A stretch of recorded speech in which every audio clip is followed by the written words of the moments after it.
back in 1992, there was a little girl,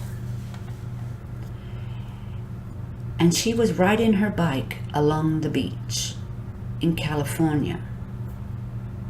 She was 11 years old, and this was on Thanksgiving Day back in 1992.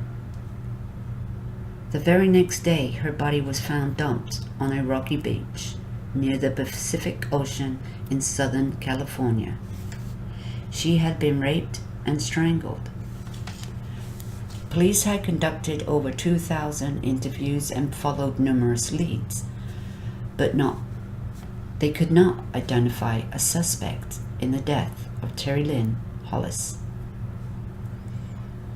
until this year. Until we have DNA test, and a family member had given their DNA test in hopes of finding the killer of this 11-year-old child that was killed, raped, and strangled on Thanksgiving Day. Nightmares. The family had nightmares. The years went by. No leads. And of course, the DNA was put into the database, after decades. And in 2000, this is when they submitted the DNA evidence left on her body. And the crime lab had no matches. And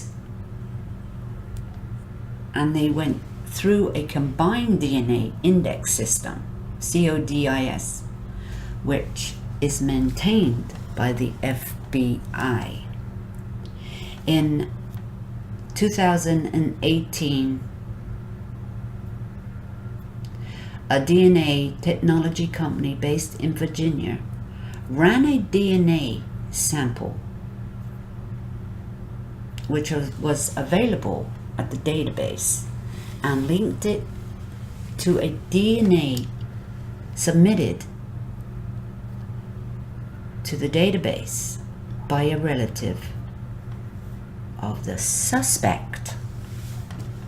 A relative of the suspect.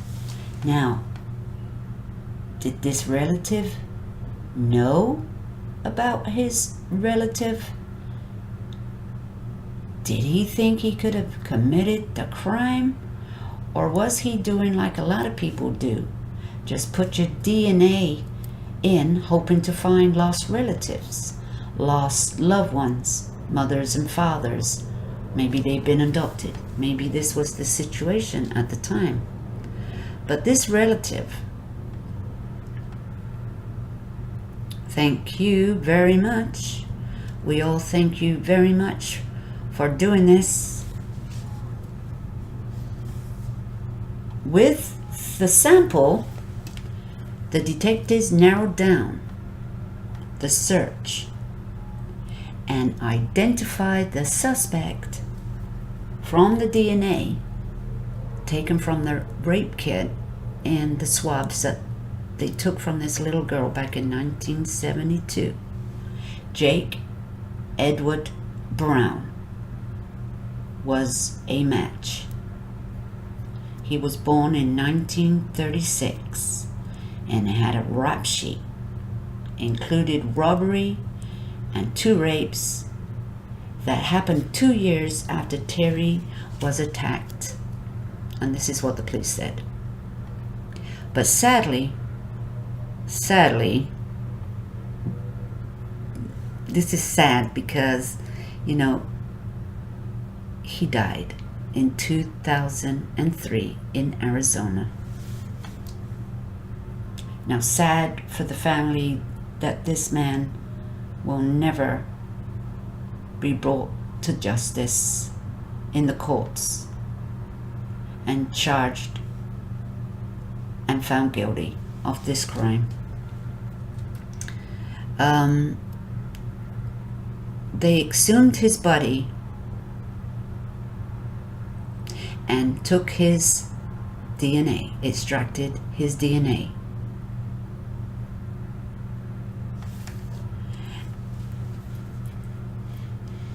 How about that, guys? I mean, he died in 2003 and they still could get DNA from him. So even though you're dead, we're gonna get you. We're gonna get you.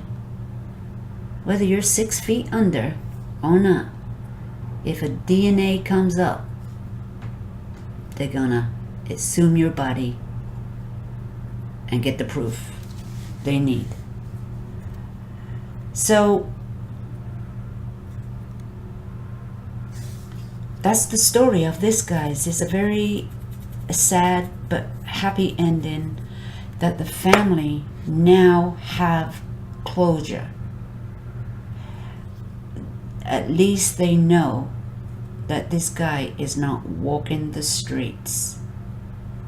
But he did walk the streets until 2013, and God knows how many women, children he has attacked, and how much bad he has done to people that may not have come forward.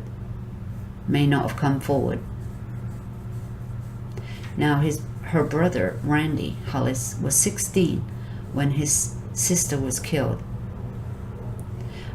He attended the police news conference and encouraged families searching for justice for their loved ones not to lose hope, because hope is all we got. Hope is the last to go.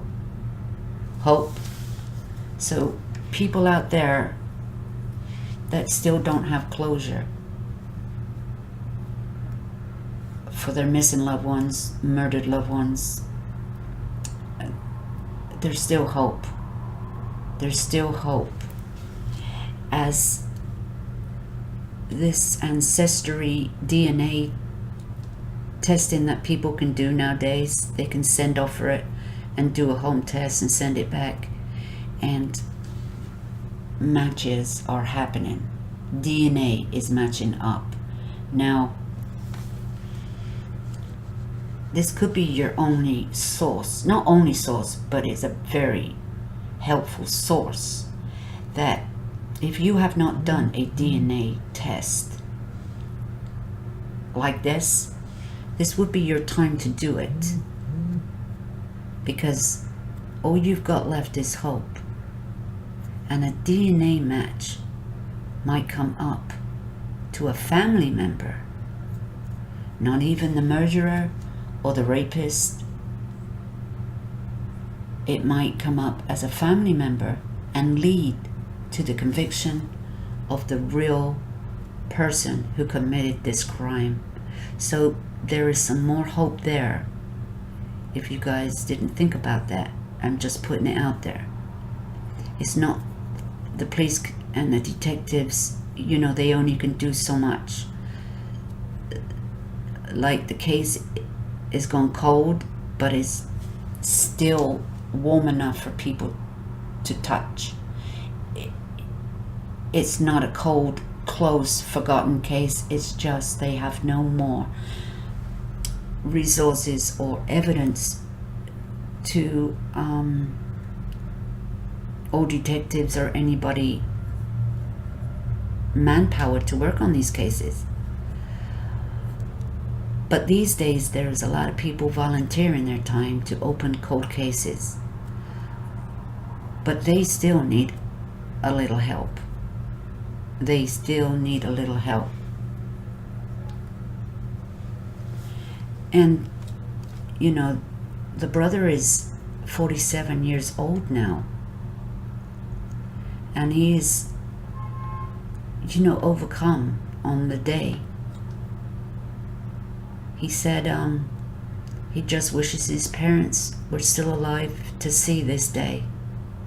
But you know, this happened in 1992. We don't live forever. It's just a shame that it took this long. But you know, no matter how long it took, they have results. So guys, never give hope up. Don't give it up, because that's all you got left. Your life goes on. You have to. Your life has to go on. But that doesn't mean you forget. DNA solved this case through a relative. This also can happen for you guys if you're in the same situation. So my advice is Ancestry. Buy the kit. It costs like $100, I think, $99, something like that. Put it in there. Put it in there. Even people that don't think they have no connection with a case, a murder, or anything like that. Maybe you too should put your DNA in the system, just for the heck of it, because you never know. You might solve a crime. And thank you for stopping by.